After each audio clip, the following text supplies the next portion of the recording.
अस्सलाम वालेकुम, my name is doctor Ehtesham. Today my topic is epilepsy. Epilepsy को सबसे पहले आपको ये बताना चाहिए कि डेफिनेशन क्या है। Epilepsy this is a neurological disorder in which your electrical activity becomes abnormal. Basically ये होता है कि जिसमें हमारे ब्रेन के अंदर नर्व सेल्स होते हैं वो इलेक्ट्रिकल सिग्नल सही तरीके से देते नहीं हैं।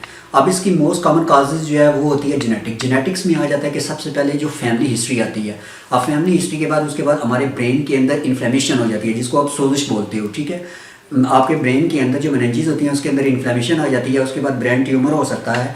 उसके बाद अगर कोई ट्रॉमा हो गया, कोई एक्सीडेंट हो गया, कोई हेड इंजरी हो गई है तो उसकी वजह से भी हो सकता है। उसके बाद स्ट्रोक हो सकता है, पैरालाइज हो सकता है। जो पेशेंट्स की जो होती है डेमेंशिया हो जाता है जिसको हम लॉस ऑफ मेमोरी बोलते हैं। और हमारे ब्लड के अंदर हाइपरग्लाइसीमिया और हाइपोग्लाइसीमिया की वजह से भी हो सकता है।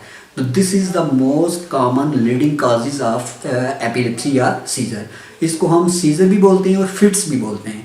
अब इसकी मेन जो चीज़ आ जाती है इसकी क्लासिफिकेशन आ जाती है। क्लासिफिकेशन में सबसे पहले हमें ये पता होना चाहिए कि पार्शियल सीजर को आप कहते हैं फोकल सीजर की डिवीजन दो ग्रुप्स में होती है। एक होती है सिंपल और एक होती है कॉम्प्लेक्स। सिंपल जो होती है वो affect a small part of the brain और कॉम्प्लेक्स जो होती है वो affect a large part of the brain. दूसरी होती है जनरलाइज सीजर।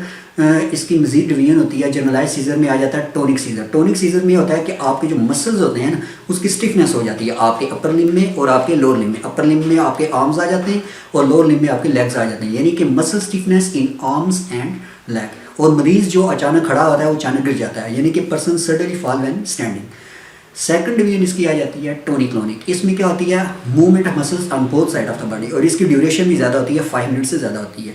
थर्ड आ जाता है मायोक्लोनिक में क्या होता है jerky movement on whole part of the body. और लास्ट पे आ जाता है एब्सेंस सीजर। ये बच्चों में पाया जाता है, चिल्ड्रन में पाया जाता है और इसकी ड्यूरेशन लेस देन 15 सेकंड होती है। This is a very very short brief period. अब इसको मजीद हमने एपिलेप्सी को रूल आउट करने के लिए हमने मरीज़ की हिस्ट्री लेनी होती है और उससे हमें पता चलता है कि इसकी क्लिनिकल प्रेजेंटेशन क्या है। क्लिनिकल प्रेजेंटेशन को आप कैसे उस बेस पे आप उसको कैसे डायग्नोज करते हो। सबसे पहले इसकी आ जाती है कि मसल स्टिफनेस हो जाती है, मसल्स कंट्रोल में नहीं होते। उसके अलावा जो है पेशेंट जो होता है वो कंफ्यूज हो जाता है, लॉस ऑफ मेमोरी यानी कि डेमेंशिया हो जाता है। आपको हियरिंग और वीएम में मसला होगा, चेंजिंग इन हियरिंग, उसमें चेंजिंग आना शुरू हो जाएंगी। उसके बाद जो टंग बाइट हो जाती है, ज़बान कट जाती है, ठीक है जी। उसके बाद टैकीकार्डिया हो जाता है यानी कि पाल्पिटेशन हो जाती है, दिल की धड़कन तेज़ हो जाती है। इसके अलावा जो है पेशेंट एंजाइटी में चला जाता है, स्पीच प्रॉब्लम हो जाती है, बोलने में मसला हो जाता है। ऐसा मरीज़ सही तरीके से स्पीच की कोऑर्डिनेशन नहीं कर सकता। उसके अलावा पेशेंट एंजाइटी में चला जाता है, फियर हो जाती है, डेथ हो जाती है और मरीज़ के मुंह से जाग निकलना शुरू हो जाती है जिसको आप बोलते हो फ्रोथ। अब इसको मजीद रूल आउट करने के लिए हमने इसकी इन्वेस्टिगेशंस को रूल आउट करना होता है। इन्वेस्टिगेशन में सबसे पहले हम करवाते हैं EEG. What is EEG? Electroencephalogram. अब ईईजी को हम क्यों इंडिकेट करते हैं? ईईजी को इसलिए इंडिकेट करते हैं हमारे ब्रेन के अंदर जो नर्व सेल्स होते हैं जो इलेक्ट्रिकल सिग्नल्स का काम कर रहे होते हैं उसको रूल आउट करना होता है कि इलेक्ट्रिकल सिग्नल्स सही तरीके से काम कर रहे हैं, डिसफंक्शन तो नहीं हो रहे। सेकंड हमने करवाना होता है सिटी स्कैन इसलिए हमने करवाना होता है कि ब्रेन ट्यूमर को रूल आउट करना कि ब्रेन के अंदर कोई क्लॉट वगैरह तो नहीं बना हुआ। इसके अलावा आप एमआरआई भी करवाते हैं जो मैग्नेटिक रेजोनेंस इमेजिंग टेस्ट होता है, इसमें भी हमने ब्रेन ट्यूमर को रूल आउट करना होता है। अब इसकी मजीद आ जाती है ट्रीटमेंट कि how you will be manage.